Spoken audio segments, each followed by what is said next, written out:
Well, it's been fun just exploring what polar coordinates are all about. But of course, this is a calculus class. We got to do some calculus on our polar. How do we take a derivative? dy over dx equals dy over d theta over dx over d theta, keeping in mind that y equals r sine theta and x equals r cos theta. That looks identical to how you do it in parametric. So it's kind of nice. Obviously, these concepts are in the same chapter for a reason. This is a nice similarity to parametric equations in the derivative. How does y equals r sine theta, x equals r cos theta, how does that come into play? All right, let's take a look at an example. Find the points r theta, just to be clear, we're doing this in polar. Find the points r theta of vertical tangency, and what do you know? They gave us a limacon. So what I'll recommend when you see homework problems, and if they don't give you a graph, I'm guessing some of the homework problems they give you what the graph of that limacon is. Don't graph it by hand. Just go into Desmos, graph here r equals 1 plus 2 cos theta, and I've given a drawing of it right there. So you don't necessarily have to sketch. You might just use Desmos. Desmos, of course, is going to be available to you during the test. You can use Desmos. Note that the period is 2 pi. For all limacons, the period is 2 pi. And we can just kind of think through it, right? So at angle 0, we would have cosine of 0 is 1, so it'd be 3, right? And as you rotate back, turns out this right here is actually where it crosses through the pole is actually at an angle. And so it's shrinking in its radius, and then when you get to there, it starts to become a negative radius. So here at pi, it's got a radius of negative 1. So looking out at pi, right, this is 0. Pi over 2 at pi, think pi. Cosine pi is negative 1, so you'd have 1 minus 2. It's got a radius of negative 1, so it ends up going negative, and then it becomes less negative, and at this angle here, it's back at the pole, and then it becomes positive, and it's growing until it gets back around to 2 pi to where it started. Anyway, that's helpful to know all those details, especially when we get to doing integrals. Here, you really just need to know what the graph looks like. But hey, why not think about that? Okay, so what have I got drawn on this? You see these little vertical lines? The points of vertical tangency. Okay, so right there, we've got a point of vertical tangency. Ah, don't give it away. Stuck to my arm. Okay, vertical tangency. Here's another point of vertical tangency. And then these two little bumps, there's vertical tangents at both of those spots too. There are 4 places. 1, 2, 3, 4. 4 points we're going to have to find. In polar. No problem. No problem. How are we going to do that? Hey, vertical tangents, that's where the derivative is undefined, right? Okay, so let's do it. Slope's undefined there. Let's take that derivative. How do you get that derivative? All right, here's what we're going to do. We said a moment ago, y equals r sine theta. Well, that's what r equals. Put that whole thing in. Y equals r sine theta. And that's what y equals. Okay, well, in this case, might as well distribute the sine. Sine theta plus 2 sine theta cos theta. All right, let me pull this up. What good does that do? Now we can take dy over d theta. Take that derivative with respect to theta. Well, we get cos theta. Got a little product rule here. So 2 cos squared theta. That's going to be negative sine, so minus 2 sine squared theta. I'm calling it y prime. It's dy over d theta, whatever you like. Okay.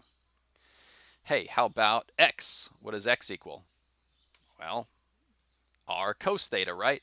So I plug the r in, 1 plus 2 cos theta times cos theta. Let's go ahead and distribute the cosine. And we can take a derivative with respect to theta. I'm just calling it x prime, but that's dx over d theta. Negative sine theta, and with a little chain rule, so the 2 comes down, then the cos goes to negative sine, minus 4 cos theta sine theta is your derivative of x with respect to theta. Okay, so that means the derivative dy over dx, take this over this, and that's a beast. Not unusual, but there's y prime divided by x prime.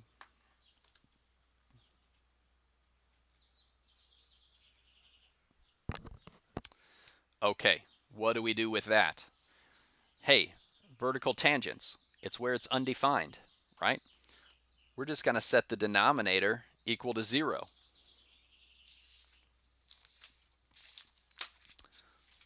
Where is the slope undefined? So all I've done is taken that denominator, say, when does that equal 0? I think it's wise to factor negative sine theta. Okay, and then I can set both of my factors equal to 0 separately. Remember now, so we're going to solve these. Remember that we're only looking from 0 to 2 pi, right? That's our period. So whatever solutions we get to either of these, but only between 0, including 0, but not including 2 pi.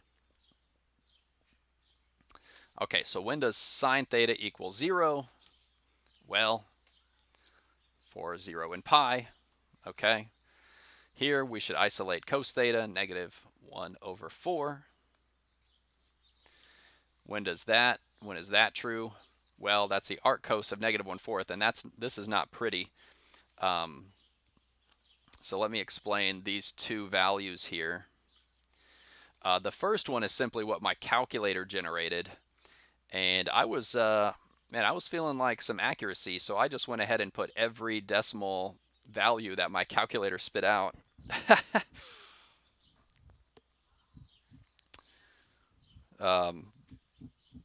Okay. But there is a second value of theta that would give you the cosine of negative 1/4 between 0 and 2 pi, and it turns out it's this. How did I get that number? I took 2 pi and I subtracted this. So how did I do that? So it kind of depends on how comfortable you are with your trig. So I like to think of the graph. I'm going to think of the graph of cosine, and just a sketch, okay? There's 2 pi, right? So where does this curve meet negative 1/4? So this is negative 1. So negative 1/4 is right there. All right, there's negative a half, negative a fourth. So I can see that it occurs twice. My calculator tells me the first one. Okay. So how do I get the second one? Well, it's the same distance, but back from 2 pi. So I'll take that distance and subtract it from 2 pi. So 2 pi minus this number here gives me that.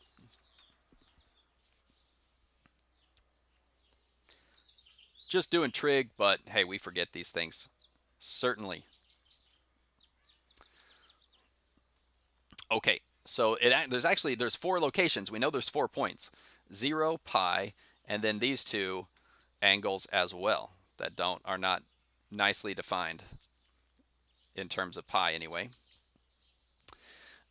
So we need the entire point though. Let me just show you all my work here. I think not hiding anything now. So I'm going to take each of those answers and plug them back in to get the r. So at 0, r equals 3. Okay, 3 comma 0. At that location, I've got a vertical tangent. I'll take pi. That's negative 1. So at negative 1 pi. Now those points we already sort of pointed those out when we were first talking about the drawing. Then what are those other two weird points at the front? Think of it like this. Instead of taking those numbers, I mean, you could do it, but think, hey, that's when the cosine of theta was negative 1/4. So I'll just put negative 1/4 into the entire cosine theta. Okay, so I've got 1 plus 2 times negative 1/4, which ends up being 1 minus a half, r equals a half. So the radius is 1/2 for both of those angles, and that will match the drawing that we did at the beginning, or in Desmos, or however we get that. Well, that's all I've got to say for derivatives. Go check out the homework. See you in the live session.